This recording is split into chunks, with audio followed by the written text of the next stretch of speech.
Եթե կիրակի այցելեք Սիրահարների այգի, ապա եթե նույնիսկ չսիրահարվեք, գոնե այսպիսի նվերներ կարող եք ստանալ։ Դրանց մեծ մասը պատրաստում են Արեգնազան կրթահամալիրի շրջանավարտներն ու ներառական դպրոցների սաները։ Մայրի կենտրոնը նրանց աշխատելու եւ օգտակար լինելու հնարավորություն է տալիս։ Նրանք այստեղ տարբեր արհեստանոցներում են աշխատում, ունենք փայտի արհեստանոց, մոմի արհեստանոց, կերամիկայի և ձեռքի աշխատանքի, և նաև խոհանոց։ Այսինքն սա մի տուն է, որտեղ նրանք գալիս են առավոտյան, իրենց առավոտվա 3-4 ժամը աշխատում և արտադրանք տալիս։ Արի հիմա պատմենք, ոնց ենք մենք մոմ սարքում, հա։ Նայի մոմին։ Իջացրու։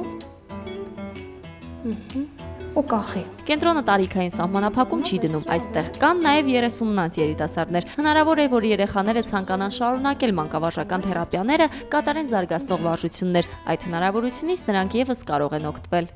Սա արդեն այն տարիքի մասին է խոսքը, երբ դու չես կարող իր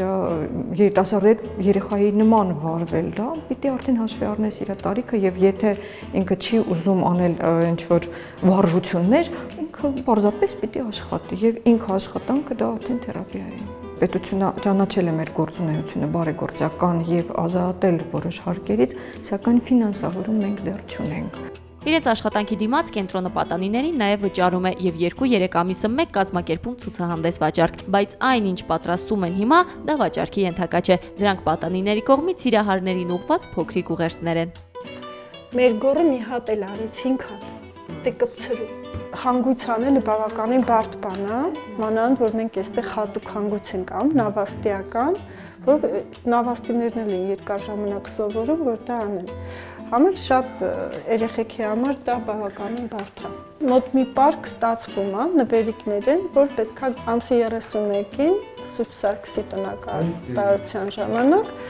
սպիտակ ձիավորը գալու է Սուրբ Սարգսի հագուստով եւ մարտիրոսը նույնպես եւ իրենց պարկերից հանելու են նվիրեն մարդկանց այնտեղ Սիրահարների այգում ովքեր որ կլինեն։ Կենտրոնի գործունեությունը ներկայացվածով չի սահմանափակվում, այստեղ կարևորը երիտասարդներին աշխատելու եւ ինքնաարտահայտվելու հնարավորություն տալն է։ Նպատակ ունենք փուլ ստեղծելու, որտեղ մեր երիտասարդները կթխեն եւ կվաճառեն եւ կաշխատեն, այսինքն եւ փռում եւ խանութում, եւ եթե կարողանանք զարգացնել մեր արտադրանքը, ապա սա կլինի աշխատանքային տեղ։